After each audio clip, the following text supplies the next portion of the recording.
peuple du Burkina Faso, peuple du Niger et du Mali, le capitaine Traoré est sorti encore.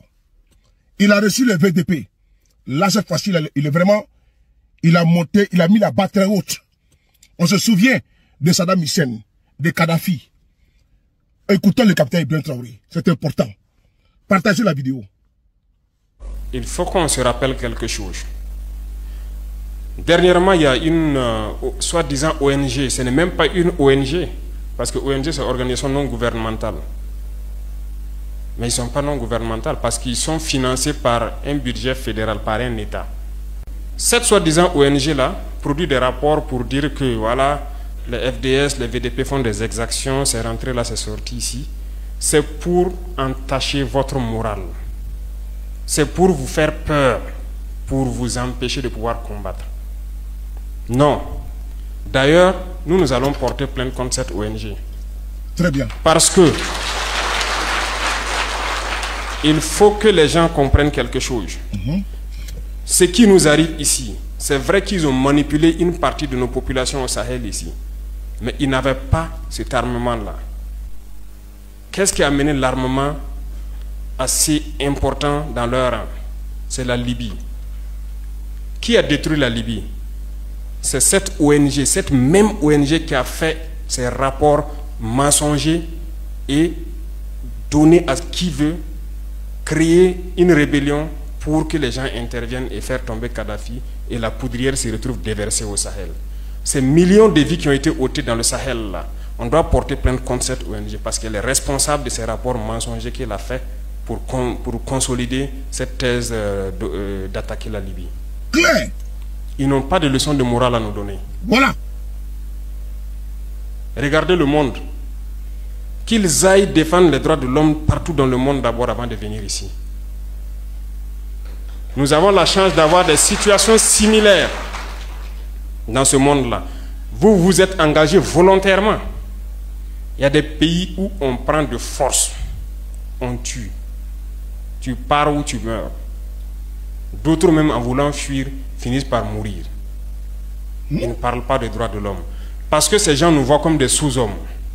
Ils nous voient comme des esclaves. C'est comme ça dans leur tête. Ils n'ont jamais changé de logiciel, mais c'est à nous de leur montrer que nous ne sommes pas des esclaves et nous n'allons jamais accepter cet état de fait.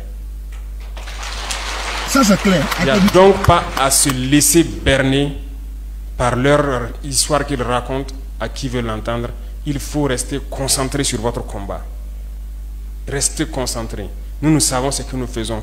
Et même actuellement, le commandant BVDP m'a dit qu'il y a une session de formation des droits de l'homme au profit des chefs de groupe et leurs adjoints qui est en cours. Si nous faisons des efforts, nous savons que c'est pour nous. Nous ne faisons plus quelque chose pour plaire à quelqu'un. Nous le faisons pour notre patrie. Et vous vous êtes engagés pour ça. Défendez votre patrie. N'écoutez pas ces individus-là. Ils ne doivent pas entacher votre morale. Dans l'histoire du monde, il y a eu des guerres. Et pendant la Seconde Guerre mondiale, les peuples se sont organisés pour se défendre. Un peu partout. Mais il y a un pays qui ne pouvait pas se défendre, qui était obligé de venir prendre nos ancêtres pour aller les défendre. Et aujourd'hui, ce même pays veut nous donner des leçons.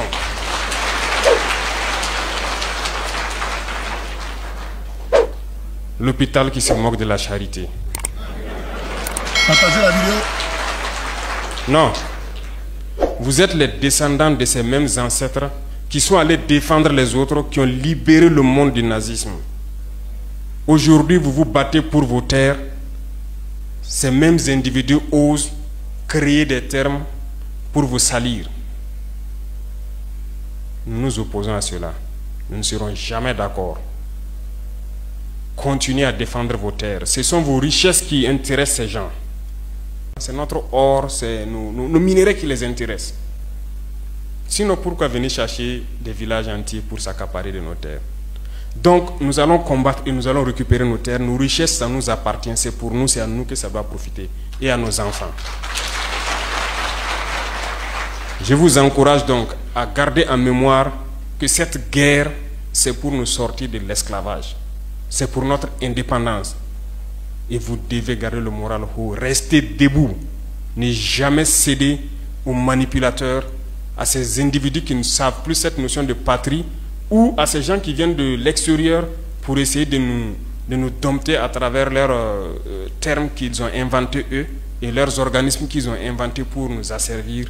Combattez, avancez, faites tout ce que vous pouvez faire. Puisez, comme je dis, dans vos ressources culturelles, dans ce dans quoi vous avez été forgé depuis le village là. Puis, ce n'est pas permis à tout le monde. Chacun à son niveau peut faire ce qu'il peut. D'autres sont dans le commerce et contribuent. D'autres essaient de communiquer pour vous encourager. D'autres essaient, en tout cas chacun de sa position, à faire ce qu'il peut. Mais vous, vous avez décidé de prendre les armes et faire face. On aime le dire, en temps de guerre, il y a deux types de citoyens. Les porteurs de tenue, qu'on appelle FDS, qui doivent aller vers la mort.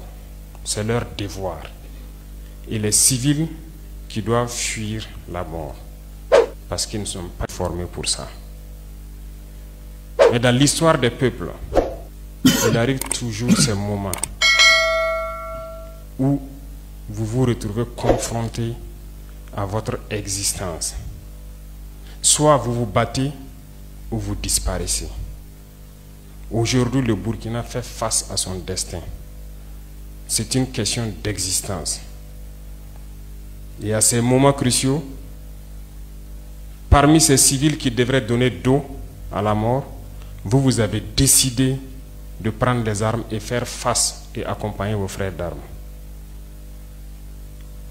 Nous ne pouvons pas finir de vous rendre hommage, nous ne pouvons pas finir de vous magnifier, nous ne pouvons pas finir de vous glorifier. Vous êtes des Burkinabés et c'est tout ce qu'on a demandé. Vous avez fait face à l'ennemi sans pour autant connaître l'ennemi à fond, sans pour autant connaître, avoir les mêmes capacités que les forces de défense et de sécurité, mais vous avez fait face. Beaucoup d'entre vous ont payé de leur vie, mais vous continuez à résister. Que pouvons-nous faire pour améliorer vos conditions de travail, c'est-à-dire le combat? La première des choses, les VDP existent depuis plusieurs années, mais n'étaient pas équipés, notamment les notions d'armes individuelles. Et je pense que ce problème est plus ou moins résolu. Tous ceux qui sont VDP dans les villages aujourd'hui ont des armes. De toute façon, ils sont nombreux encore à vouloir s'inscrire, je suis sûr.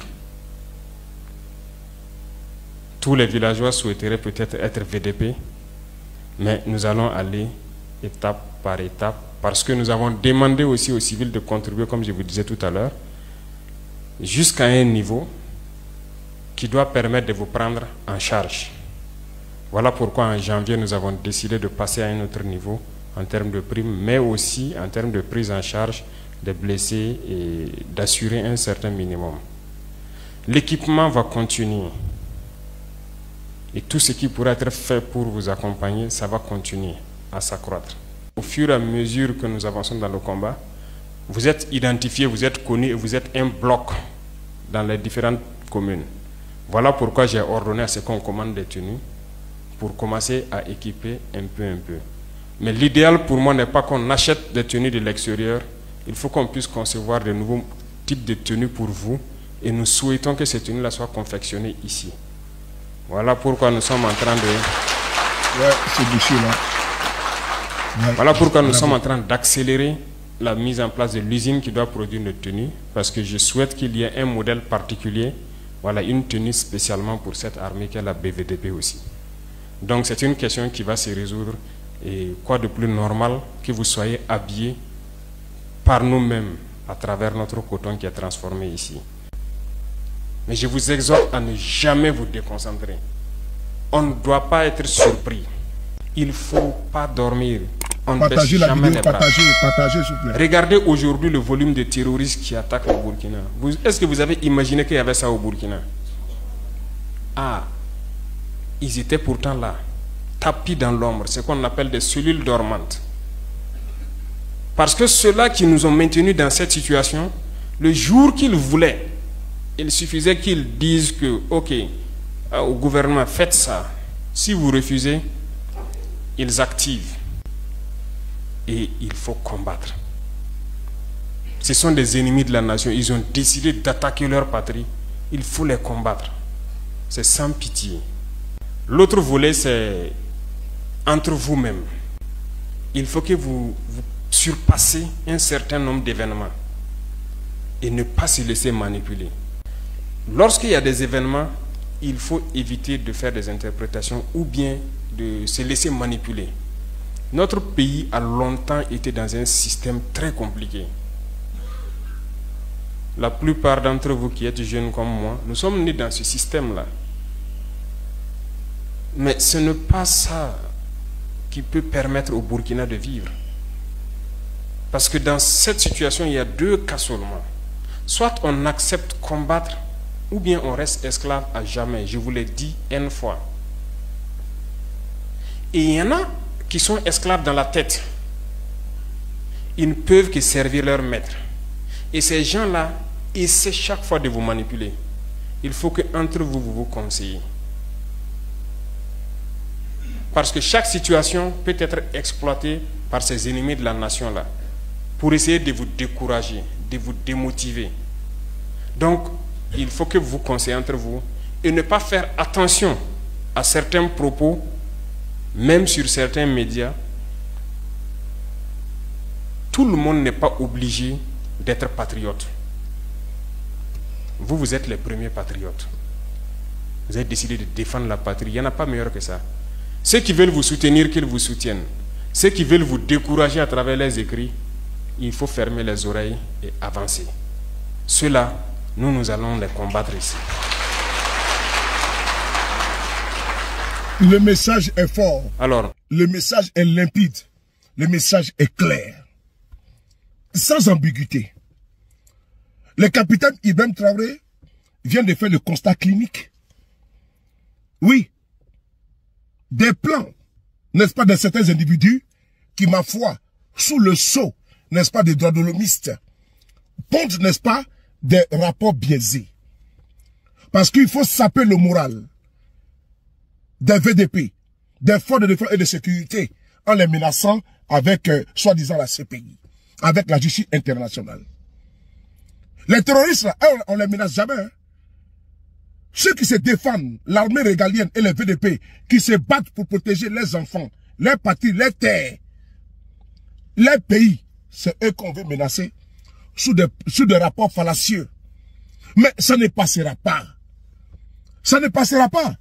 Que ces droits de l'homme aillent faire des rapports, n'est-ce pas, dans les zones de guerre. Qu'ils fassent des rapports qui a tué Saddam Hussein.